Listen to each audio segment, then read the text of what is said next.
Hey everyone, recently did my first sub with tag rating and I am a believer. It was a much better experience than any other grading service I've ever used. So I put together this video for everyone out there who comes across this to understand just what makes tag so great. I'm going to start with a quick run through the basics and go over some comparisons with PSA as the industry's current most popular grading service, although I do feel that tag will someday overtake PSA. Then I'm going to show a few tag and PSA slabs to illustrate one of the biggest reasons I prefer tag. For what I'm about to go through, I'll be focusing on sports cards as opposed to trading card game cards. So let's start with membership fees. With tag, which stands for Technical Authentication and Grading, there are no membership fees. The per card cost is the per card cost. If you want PSA's lowest rate per card, you have to sign up for Collectors Club, which costs $149 a year, although it does come with a few perks like the magazine, etc. As far as that per card cost, with tag, the base option is $22 per card with a 5 card minimum. It includes card care, which is tag's service for removing fingerprints and dust. It includes grading on a 1 to 10 scale, the tag slab encapsulation, and a dig report. Dig is digital image and grading. We'll get more into that later in the video. And premium imaging with downloadable files for sharing on social, selling on eBay, etc. That all comes standard with your tag grading. So they give you this option to download files right from your dig report. They're beautiful images. I'll show some of those as well. Turnaround time for tag is 30 business days for that $22 per card base option. My first sub with tag was right on time at about 30 days. With PSA, after the $149 Collectors Club annual membership, value bulk for sports cards is $21.99 per card with a 20 card minimum and an astounding 95 business day turnaround. That is enough for me to hesitate with submitting to PSA. I just don't want to go 95 days waiting on a sub. Now, an important note is that for sports cards, tag is currently only accepting cards from 1989 or later. They currently do not grade die cuts, lenticulars, acetate, sketch cards, printing plates, memorabilia cards. This has to do with the technology they use to grade the cards. I am hoping tag adds some or all of those down the line.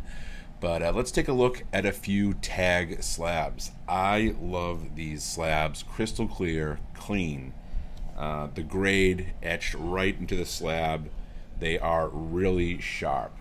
I also like PSA slabs. I got one right here. I also like PSA slabs, but I do think the tag slabs are a lot cooler. On the tag slab, we have the tag logo, the player name, the card info, and a QR code that goes to the dig report, the certification number, and the grade. As you can see, this Caleb Williams right here is a 9 mint. Now with that QR code, simply scan that code and boom, right to the dig report, which includes everything you'd ever want to know about the card. The dig report comes standard with tag grading compared to PSA, which offers grader notes with their express service, which costs $149 per card for that express service and to get those grader notes. Now look at all this great detail in the tag dig report. Card info, the 1 to 10 grade, pop, rank, chronological info, cert number, images including the surface defect transparency slider, which allows you to reveal an SFX composite image to see deeper detail on the card surface. Centering, dings, detailed corner data with images, precise centering measurements, and edges with images. Tag also includes downloadable images for social, eBay, etc., which I mentioned earlier, and the images are beautiful professional shots of the slabbed card. I love all this for a few reasons. I am a tech and data guy, I love gadgets, and this feels high tech. Another big reason, take this Tag 9 Nick Kurtz and this PSA 9 Jackson Merrill. I submitted both of these cards raw after doing extensive reviews of each before I submitted them. I use a loop, sometimes a digital microscope, a centering tool, etc. before sending in a card. I generally only send in a card when I think it has a solid shot at a 10 or at worst a 9, maybe an 8. I got this medal back from PSA a while ago, and to this day, I can't figure out why it graded a 9. There's probably a legitimate reason, but I don't know what that is because PSA doesn't include grader notes at the lower price tiers. On the other hand, TAG's dig report shows me exactly why the Kurtz card graded a 9, and it's primarily this corner. There's no wondering if it was just bad luck and the card landed with a harsh grader or something like that. Nope, it's this corner right here. TAG gathers and provides their trusted data-backed grades through advanced machine learning technology, often referred to as AI or artificial intelligence. TAG's tech is multi-patented and uses photometric stereoscopic imaging. Compared against human grading at PSA or other grading companies, TAG's accuracy and consistency is unrivaled. In my opinion, that makes a TAG 10 more valuable than a PSA 10 of the same card.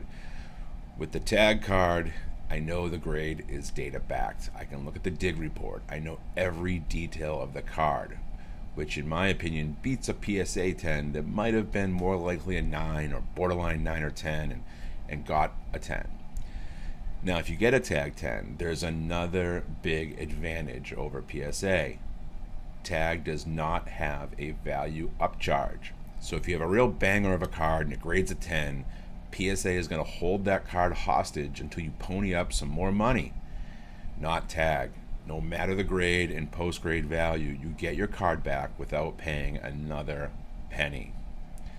There's a lot more we could get into about TAG, things like other options, the 1,000 point TAG score available with Dig Report Plus, stuff like that. But what we've covered today is the backbone of why I prefer TAG over PSA.